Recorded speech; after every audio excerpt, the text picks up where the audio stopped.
오늘은요, 영적 법칙의 네 번째 말씀을 나누기를 원합니다. 처음에는 우리가 심고 거두는 법칙에 대한 말씀을 나눴습니다. 그것은 우리가 거두는 것은 무엇을 심느냐에 따라 정해진다라는 것입니다. 두 번째 법칙은 어떤 것이냐면은 부모 공경의 법칙입니다. 부모를 공경하면은 우리 주님께서 약속하시길 땅에서 잘 되고 네가 장수하리라라고 말씀하셨죠. 그래서 부모를 공경할 때에 하나님께서는 이 땅에서 그 사람을 형통하게 해주시는 복을 주신다라는 거죠. 그래서 부모 공경을 심는 것이다라는 겁니다. 세 번째 법칙은 어떤 것이냐면 비판의 법칙입니다. 다시 말해서 내가 비판을 받지 말아야 된다는 것을 말씀하고 있죠. 우리가 인생을 살면서 최소한 비판은 받지 말고 살아야 한다라는 거죠. 그래서 우리 주님께서는 비판하지 말라, 비판받는 인생을 살지 않기 위해서 비판하지 말라 이렇게 말씀하셨습니다. 오늘은요, 네 번째 법칙이죠. 네 번째 법칙은 닮아감의 법칙입니다. 다른 사람을 비판함으로 말미암아서 죄를 쌓아갑니다. 그래서 보통 보면은 미워하는 마음을 가지고 미워하는 사람을 비판하죠. 그런데 미워하는 사람을 비판하면서 내가 그 사람을 닮아가게 된다라는 것입니다. 예를 든다면 이런 거죠. 자녀들이 부모를 비판합니다. 그러면서 나는 저렇게 살지 말아야지 하는데 부모처럼 살고 있다라는 것입니다. 비판하는 모습을 닮아갑니다.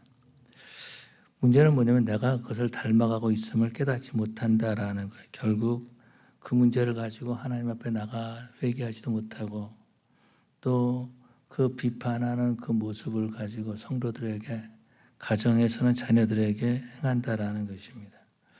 무서운 것은 어떤 것이냐면 그 비판하는 그 모습을요, 자녀들에게 상속하고 있다는 것을 기억해야 된다라는 거죠. 다시 말해서 내가 하는 그 말에 나 자신을 묶어버리고 만다라는 것입니다. 나는 담배를 피지 말아야지 하고 있는데 담배를 피는 그런 모습들을 볼 수 있죠. 어떤 여자분이 있었는데 이분은 나는 어머니처럼 살지 말아야지 하는 그런 마음을 가지고 있었습니다. 나는 어머니처럼 살지 말아야지. 왜냐하면은 아버지가 어머니를 때리는 겁니다. 그래서 나는 어머니처럼 살지 말아야지 그렇게 생각하고 그렇게 마음에 결단하면서 지내왔습니다. 그런데 대학교 때 잘생긴 한 남자를 만나게 됐습니다. 그 남자를 사랑하게 됐어요. 그래서 그 남자와 결혼하게 되는데 친혼척이 정말로 자상하게 잘 대해줬다라는 것입니다. 그런데 어느 때부터인가 이 남편이 폭행을 하기 시작하는 겁니다. 자기를 때리기 시작하는 거예요. 울면서 우리 엄마도 맞았는데 우리 엄마도 남편한테 맞았는데 나도 이렇게 맞고 지내는구나 그러다 깜짝 놀랐다라는 것입니다. 남편에게 폭행당하는 것이 자신에게 유전처럼 흐르고 있었다라는 거죠. 나는 절대로 아빠와 같이 폭행하는 남자와 결혼하지 말겠다라고 했는데 그렇게 신혼초기에 자상했던 남편이 자기를 폭행하고 있다라는 것입니다. 판단하는 네가 같은 일을 행함이라 그렇게 말해주고 있습니다. 내가 그렇게 하지 말아야 하는데 내 모습을 보니까 내가 미워했던 그 모습, 내가 비판했던 그 모습을 그대로 하고 있다라는 것입니다. 성경 본문에서 보니까 유대인들은요, 이방인들을 비판했지 않습니까? 이방인들을 무시하고 비판했습니다. 그런데 유대인인 너희도 똑같이 행하고 있다라는 것입니다. 그래서 로마서 2장 22절에 조금 넘어가서 2장 22절에 이렇게 말씀하고 있습니다. 간음하지 말라고 하는 네가 간음하느냐? 우상을 가증히 여기는 네가 신사 물건을 도둑질하느냐? 우상을 가증히 여긴다 이렇게 말합니다. 그런데 우상 숭배하는 그 신사의 물건을 자기가 도둑질하고 있다라는 거예요. 무서운 것은 어떤 것입니까? 하지 말라라고 하던 사람이 하나님의 것을 도둑질하면서 살아가고 있다라는 것입니다. 자기 앞에 이루어지는 일을 비판하고 있다라는 것입니다. 몸의 질병을 보면 어떤 질병은 유전이 되는 것들도 있죠. 이것을 유전이 되는 것이 있습니다. 그래서 질병을 자녀들에게 유전으로 남기는 것이 있죠. 한국의 유명한 그런 그 기업이 하나 있는데요. 그 기업을 세웠던 할아버지 이모 씨, 그분이 어떤 그 가정에 흐르는 그런 그 질병이 있다 그래요. 근데 그 아들도 그 질병에 들어갔고 그 손자는 모르겠어요, 어떤지. 손자는 그 당시 태어나지도 않았겠죠. 그럼에도 불구하고 그 질병이 유전으로 흐른다라는 것입니다. 그런데 이렇게 질병이 유전이 되는 것처럼 우리의 성품, 행동이 유전된다는 것을 우리는 기억해야 됩니다. 자손들이 따라한다라는 거예요. 그래서 제가 이제 그 교육전설에 있을 때, 벨리에 있는 교육전설에 있을 때, 어느 교회 교육전설에 있을 때에 이 아이는 한국에서 태어난 아니 미국에서 태어난 아이예요.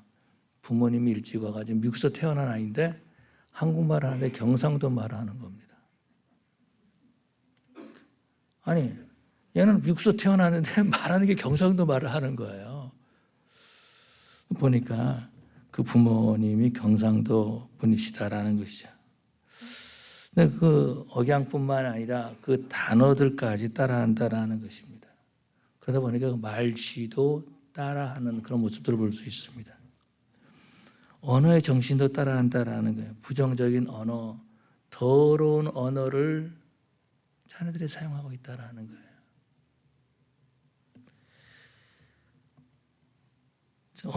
이 더러운 언어를 자녀들한테 심어준 거죠. 부정적인 언어를 자녀들의 심정, 마음속에 심어줬다라는 것입니다. 그래서 불평과 원망을 심어줬다라는 것입니다.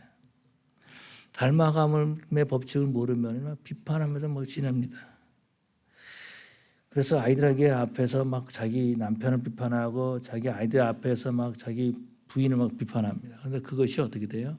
그 자녀들 속에 심어진다라는 것입니다. 미워하는 마음이 심어지고 뿐만 아니라 자신이 그 비판하는 그 모습을 닮아가게 된다라는 거예요. 그러다 보면 어떻게 됩니까? 닮아감이 그 가정에 흐르게 되고 뿐만 아니라 그 유전으로 진행된다라는 것입니다. 무서운 것은 어떤 것이냐면 사람들이 이런 것들을 모르고 지내고 있다라는 거예요. 닮아감의 법칙, 비판의 법칙, 거짓 맹세와 아주 밀접한 관계가 있습니다. 하나님의 백성이라고 하는 유대인들이 이방인들을 비방했습니다. 그런데 마음 아픈 것은 어떤 것이냐면 그 유대인들이 이방인들을 닮아가고 똑같이 행동하고 있었다라는 것입니다. 유대인들은 이방인들을 멸시했습니다. 그런데 그렇게 멸시받는 행동을 자기들이 하고 있다라는 거예요. 우리 하나님께서 그런 모습을 보시고 얼마나 마음 아파하시겠습니까? 하나님의 백성이 세상에서 비판받지 말아야 되는데 비판을 하고 꼭 똑같은 일로 비판을 당하고 있다라는 것입니다. 유대인들은요, 그 모든 것들 잘못된 것을 알고 있었습니다. 뿐만 아니라 자신들의 비판하는 것이 미워하는 모습이라는 것을 알고 있었다라는 거예요. 그런데 어느 한순간 나에게서 그런 모습이 나타나고 있다라는 것입니다. 안타까운 것은 어떤 것이냐면 사람들이요, 이 닮아감의 법칙을 너무나 가볍게 여기고 있다라는 것입니다. 조금 이따가 말씀드리겠지만 하나님의 말씀은요, 히브리서 4장에 보니까 하나님의 말씀 운동력이 있다 그렇게 말씀하고 있어요. 운동력이 있습니다. 하나님의 말씀은 운동력이 있어요. 그런데도 불구하고 하나님의 말씀을 가볍게 여긴다라는 것입니다. 너무나 쉽게 다른 사람을 비판하면서 지내고 있다라는 것입니다. 그런데요, 이런 일들이 성도들의 가정 안에서 많이 일어나고 있다라는 것입니다. 아버지와 아들과의 관계에서, 어머니와 딸과의 관계에서 많이 일어나고 있다라는 것입니다. 아버지를 비판하면서 아버지처럼 되지 않을 거야 했는데 지나고 보면 그 비판하는, 자기가 닮고 싶지 않은 아버지의 모습을 닮아가고 있다라는 것입니다. 흔히들 이거는 통계적으로 하는 말입니다. 이건 성경에서 하는 말은 아니고요. 이혼한 부부나 심히 다투는 부모의 자녀들은요, 결혼하는 걸 두려워합니다. 왜 그래요? 나도 우리 부모처럼 이혼할까 봐서, 나도 결혼한 다음에 우리 부모처럼 다툴까 봐서 결혼을 무서워한다라는 거죠. 나는 닮고 싶지 않은데 마치 유전처럼 때에 한해서 자리 잡고 있는 경우들이 종종 있는 것을 발견하게 됩니다. 한 젊은 사업가가 있었습니다. 그런데 그 사람은요, 나는 아버지처럼 사업하지 않을 거야 하는 그런 마음을 가지고 있었어요. 왜냐하면 이 아버지는요, 사람을 그냥 너무 쉽게 믿는 겁니다. 너무 쉽게 믿는 거예요. 그런데 문제가 뭐냐면은 아버지가 하는 회사에 그 재정을 맡았던 사람이 회사 돈을 가지고 사라진 거예요. 사라지니까 어떻게 회사가 부도가 나죠? 부도가 나고 망했다라는 것입니다. 그러니까 이 사람은 나는 아버지처럼 사업하지 않을 거야. 그래서 사업을 잘했습니다. 그런데 문제는 뭐냐면 어느 날 재정을 맡은 사람이 사라진 거예요. 자기도 망하게 됐다라는 것입니다. 아버지처럼 사업하지 않을 거야 라고 했는데 아버지와 똑같은 일들이 자기에게 일어났다라는 것입니다. 돌이켜보니까 나 자신도 사업을 하면서 사람들을 너무나 믿고 있는 성향이 있음을 깨달은 거죠. 아버지처럼 되지 않을 거야 싶었는데 결국은 아버지를 닮아갔다라는 것입니다. 보통 사람들은요, 나는 그렇게 되지 말아야지 하면서 다짐합니다. 이것을 우리는 거짓 맹세다 그렇게 말하는데요. 그러다 보면은 내가 미워했던 그 모습을 닮아간다라는 것입니다. 그것이 바로 비판할 때에 그 비판으로 비판을 받게 되는 거죠. 그런데요, 이 닮아감의 법칙에도 좋은 면도 있다라는 것입니다. 좋은 일에 적용한다라는 거예요.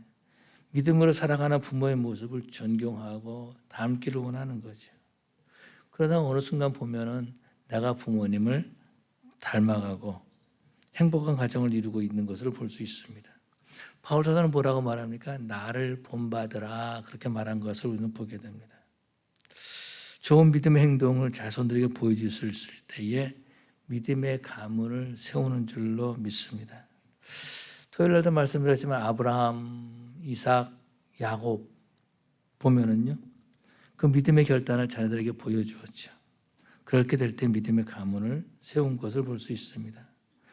우리는 좋은 모습을 보고 본받아야지 나쁜 모습을 보고 나쁜 모습을 본받지 말아야 된다라는 거예요. 그런데 좋은 모습에 대해서 사람들이 말하지 않습니다. 나쁜 모습을 보고 비판하고 판단하고 그러면서 자기가 판단할 그 말에 자신을 묶어버려서 결국은 닮아가게 된다라는 거예요. 그래서 우리는 나쁜 모습을 우리 후손들에게, 우리 자녀들에게 보이지 말아야 된다라는 거죠. 미국을 이민자의 나라다 그렇게 말합니다. 초창기에 이민한 자들의 청교도들이 초창기에 이민한데 그들의 후손을 청교도들이다 이렇게 말하고 있습니다. 한 번은 이제 친구를 만났는데 차 뒤에 어떤 미국 사람이 두 사람 앉아 있어요. 한 분은 남자고 한 분은 여자분이 두 부부죠. 누구냐 물어봤어요. 누구냐, 친구 차에 뒤에 미국 사람이 누구냐 물어봤더니 우리 사돈인데 조나단 에드워드의 5세 손이라는 겁니다. 조나단 에드워드는 미국의 부흥운동을 일으켰던 위대한 그 목사님이시죠. 부흥사시죠. 그 당시에 많은 술집이 있었는데 그 술집들이 조나단 에드워드를 통해서 다 사라지게 됐다라는 거예요. 그 변화의 역사를 일으킨 사람이 조나단 에드워드인데 조나단 에드워드의 5대 손인데 지금 카버넌트 칼리지에 교수로 있다는 말을 들었습니다. 다시 말해서 청교도의 후손들이다라는 것입니다. 믿음의 사람은요, 믿음을 가정에 이루게 하고 믿음을 유산으로 남김으로 말미암아서 믿음의 가문을 세우는 줄로 믿습니다. 그래서 우리 성도들은요, 이 믿음이 우리 자손들의 피에 흐르고 있어야 된다. 믿음의 혈통, 피에 흐르고 있어야 된다라는 거죠. 그러면 우리는 어떻게 되는가? 믿음의 법칙을 알고 우리 삶으로 믿음을 보여줘야 된다라는 것입니다. 오늘 본문에서 보니까 바울은요, 판단하는 네가 같은 일을 행함이라 이렇게 말씀하고 있습니다. 도둑질하지 말라면서 도둑질한다라는 것입니다. 율법을 자랑하면서 율법을 욕되게 한다라는 것입니다. 그래서 사도 바울은요, 나를 본받으라 이렇게 말한 것을 보게 되죠. 그래서 저와 여러분들도 본이 되는 그러한 신앙생활을 해야 될 줄로 믿습니다. 그래서 우리 아버지처럼, 우리 자녀들이 우리 아버지처럼, 우리 어머니처럼 나도 참 신앙생활하고 싶다라고 하는 도전을 줄 수 있어야 된다라는 것입니다. 나는 우리 아버지처럼 신앙생활 할 거야. 제가 존경하는 어떤 목사님이 계신데, 제가 존경하는 분이십니다. 그 목사님이 계신데 그분의 자녀들이 그런 하는 말이 우리 아버지는 가짜라는 거예요. 그래서 나는 그렇게 신앙생활하고 싶지 않다라는 것이에요. 가짜라는 거예요. 가짜 목사라는 거예요. 자기 아버지가. 전에도 그런 얘기를 드렸었죠. 남미에 우리 교회 이제 밑에 한 50m 정도 떨어진 곳에 또 교회가 또 있었습니다. 주일날 아침에 그 교회는 2층에 이제 올라가야지, 밑에는 상가고 2층에 교회가 있었는데요. 이 정도 올라가는 계단이 한 이 정도 되던 것 같아요. 올라가는 계단이. 그런데 주일날 아침에 목사님 아들이 술을 먹고 예배당에 못 들어가게 하는 겁니다. 우리 아버지 가짜야. 우리 아버지 가짜야. 그래서 결국 그 목사님 목회를 그만두고 교회도 문을 닫는 그런 일이 있었다라는 것입니다. 우리는요, 최소한 자녀들에게 비판받을 만한 삶을 살지 말아야 한다라는 거죠. 문제는 뭐냐면 자기가 자기 자녀들에게 비판을 받고 있는데 모른다라는 거예요. 마치 육신의 질병을 유전하듯이 자식이야 그 비판하는 그 행동을 유전처럼 물려주고 있는데 악한 행동과 성품을 물려주고 있는 것을 깨닫지 못하고 있다는 것입니다.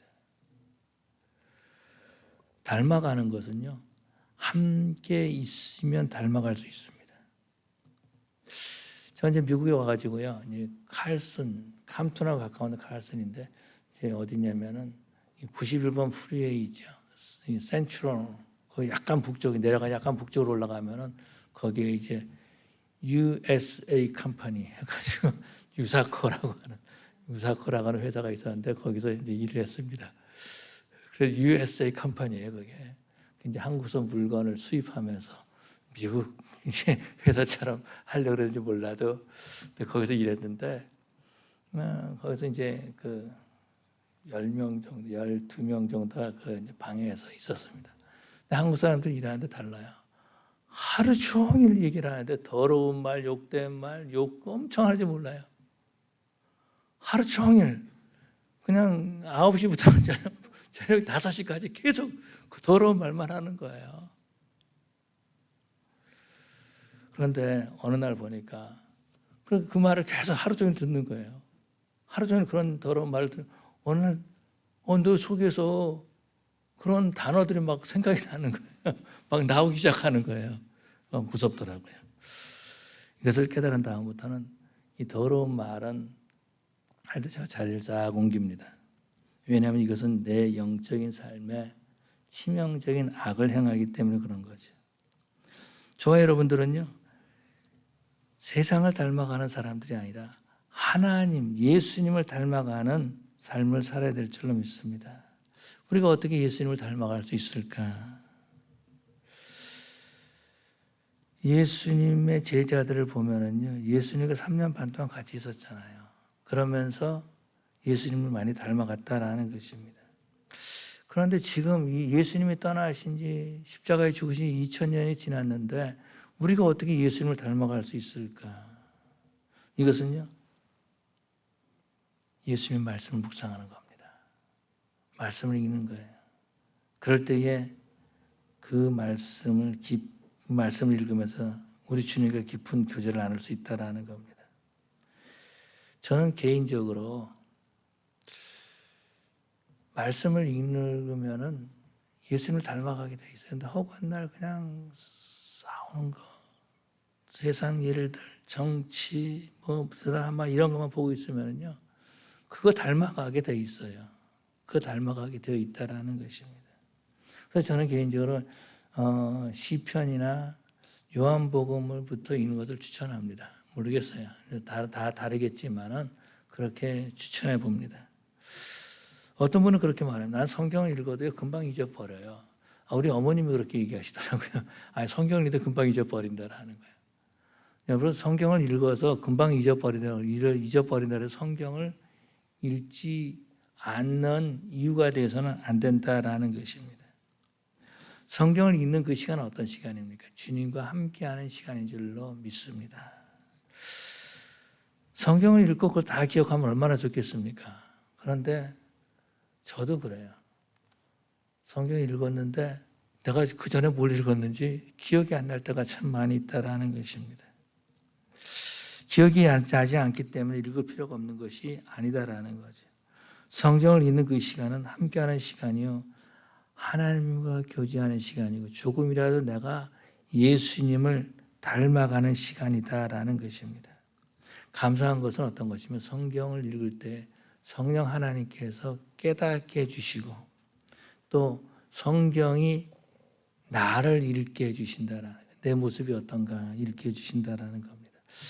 제가 교육전서 때 아이들이 이제 문제가 생겼어요.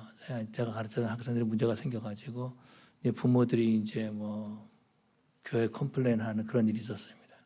그때 이제 제가 담임 목사님한테 화를 내면서 감히 화를 내면서 말을 했던 것이 있어요. 아이들이 기껏 교회 와서 지내지면 말씀을 듣는 시간이 20분도 안 되는 거예요. 20분 제대로 들어야 20분 듣는 거예요. 그런데 일주일 168시간 거기다가 60 더하면 곱해오면 어떻게 됩니까? 분으로 나오죠. 그래서 해봤더니 만 80분 80분 가운데 20분 말씀 집중하면 그 사람이 변화될 수 있습니까? 80분 가운데 20분 성경 말씀을 들으면 변화되느냐라는 거죠. 이것이 은혜다라는 겁니다. 20분만 들어도 변화가 돼요. 근데 그 시간에 또 애들 뭐합니까? 장난치고 그 시간에 또 자기들끼리 놀러 나가고 막 그럽니다.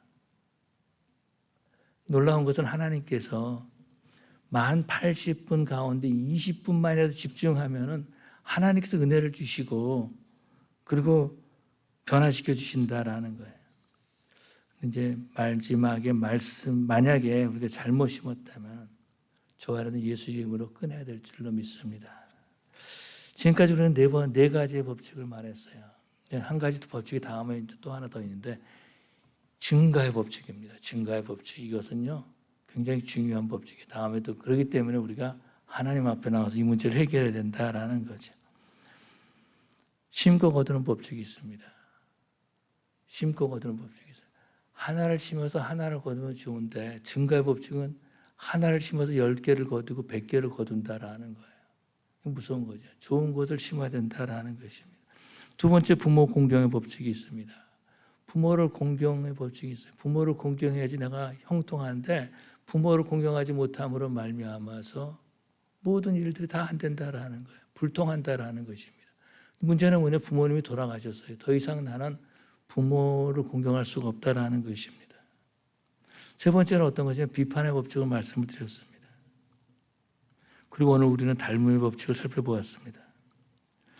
우리가 잘못 심었다면, 부모를 공경하지 않았다면, 비판하면서 살았다면, 또 내가 비판하는 그 부모를 닮고 있다면 우리는 그것을 끊어야 된다라는 거죠.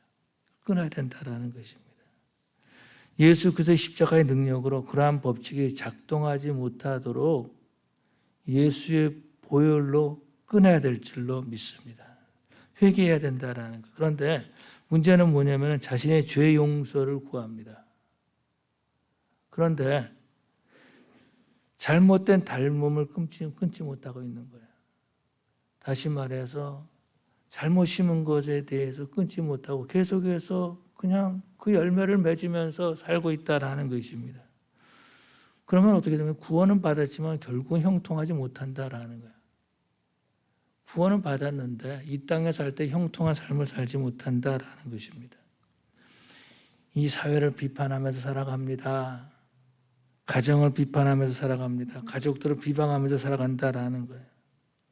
그런 사람은 하나님을 보지 못하고 세상의 지도자들의 잘못된 모습만 보고 비판한다라는 거예요. 그런데 그 모습을 제가 닮고 있다는 것을 우리는 알아야 된다라는 거예요. 그것은요, 자신만 형통하지 못하게 할 뿐만 아니라 자기의 후손들도 형통하지 못하게 한다라는 것입니다.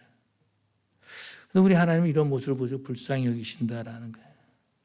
그래서 우리 하나님께서 이런 법칙을 가르쳐 주신 것은 왜 그러냐면은 할 수 없으면 그렇게 살아라고 하는 것이 아니라 그런 악의 사슬을 끊으라는 거죠. 악의 스스를 끊는 방법은요, 우리가 잘못했음을 하나님 앞에 용서를 구하는 것입니다. 하나님, 지금까지 내가 잘못했습니다. 내가 부모를 공경하지 못했고 내가 비판하면서 살았습니다. 하나님, 내가 악의 영향을 내 후손들에게 심어주었습니다. 이제는 내가 예수님의 보혈로 그것을 끊습니다 라고 하나님 앞에 기도해야 될 줄로 믿습니다. 우리 하나님은요, 하나님의 자녀들을 불쌍히 여기신 하나님이세요. 그래서 우리 하나님께서는 우리가 형통하기를 원하시고 이 땅에서 비판받거나 정죄받는 것을 원치 아니하신다라는 것입니다. 우리 하나님께서 내가 심은 것을 스스로 심은 것, 악한 것들을 거두는 열매를 거두는 것을 원치 아니하신다라는 겁니다. 그래서 우리 하나님께서 우리가 회개하기를 원하시는 거죠. 성령 하나님께서 우리로 하여금 이 문제를 해결하기를 원하신다라는 겁니다. 오순절날 예루살렘에서 베드로의 설교를 들었던 유대인들이 뭐라 그러죠? 형제들아, 그리하면 우리가 어찌할꼬, 그렇게 말하고 있다라는 것입니다.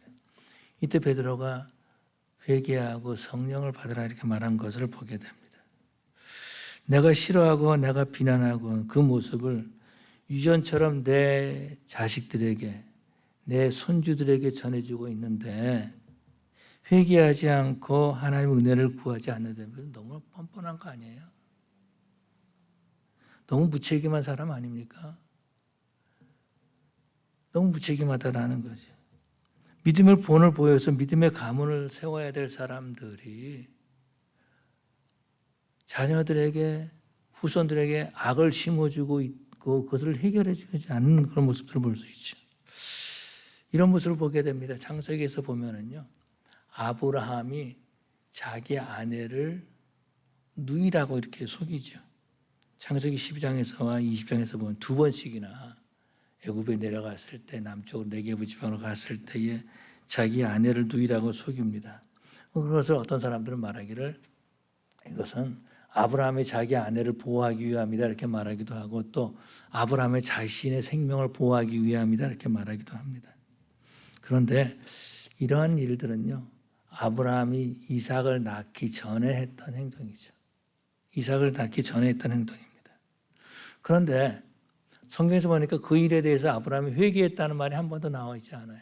그 일에 대해서 잘못했다고, 하나님 내가 잘못했습니다, 용서해 주시오, 이런 말이 한 번도 나오지 않는다라는 것입니다. 그런데 뭐냐면은 그 모습을, 아브라함이 사라를 자기 누이라고 속이는 그 모습을 이삭이 태어나기 전에 이삭이 보지도 않았는데 이삭이 똑같이 그런 행동을 하고 있습니다. 그것이 이제 창세기 26장에 나오죠. 왜 그럴까? 아버지와 같이 있으면서 아버지 성품을 배우는 겁니다. 그런 것들을 아브라함이 심어 넣는 거예요. 그러니까 이삭도 아버지가 했던 똑같은 행동을 닮아서 했다라는 것입니다. 그렇기 때문에 우리는 우리 삶의 신앙의 근본적인 뿌리를 살펴야 된다라는 것입니다. 그리고 분별해야 된다라는 거예요. 우리가 이 근본 법칙을 외면하면요, 문제를 해결하는데 혼돈이 생깁니다. 그러다 보니까 정부를 비판하고 지도자를 비판하고 자기 부모님을 비판하고 판단하고 정죄하는 그런 모습들을 볼 수 있어요. 조금 전에 말씀드렸지만 히브리서 4장 12절과 13절에 이렇게 말씀하고 있습니다. 하나님 말씀은 살아있고 활력이 있어 좌우의 날선 어떤 검보다도 예리하여 혼과 영과 및 관절과 골수를 찔러 쪼개기까지 하며 또 마음의 생각과 뜻을 판단하시나니 지으신 것이 하나도 그 앞에 나타나지 않음이 없고 우리의 결산을 받으시니 눈앞에 만물이 벌거벗은 것 같이 드러나느니라. 우리 하나님의 말씀은 살아있는 말씀입니다. 운동력 있는 말씀, 활력 있는 말씀이다. 일하고 계신다라는 것입니다. 저와 여러분들은 세상의 환경이 아니라 어떤 권위자를 비판하면서 사는 것이 아니라 정말 저와 여러분 하나님의 말씀을 붙잡고 믿음의 가문을 세워나가는, 하나님의 말씀을 붙잡고 신앙을 유산으로 남기는 저와 여러분 되시기를 간절히 축원합니다. 기도하시겠습니다. 사랑의 아버지 하나님 감사합니다. 주님께서 제대로 사랑해 주셔서 우리로 하여금 영적인 법칙을 깨닫게 해주심을 감사합니다. 아버지 하나님, 우리는 악의 모습을 우리 후손들에게 심어주면서도 깨닫지 못하고 회개하지 못하고 지내왔던 것을 고백합니다. 우리의 죄악된 것을 용서하여 주시옵소서. 이제 우리 아버지 하나님, 이 악의 뿌리에 대해서 예수님의 십자가를 놓습니다. 예수님의 보혈로 이 악이 끊어지게 하여 주시옵소서. 그래서 우리가 믿음의 본을 보이게 하여 주시옵시고 하나님의 말씀으로 서 있는 믿음의 피가 흐르는 믿음의 가문을 세우는 우리 교회 우리 성도들 되게 하여 주시옵소서. 감사하며 예수님 이름으로 기도 올리옵나이다. 아멘.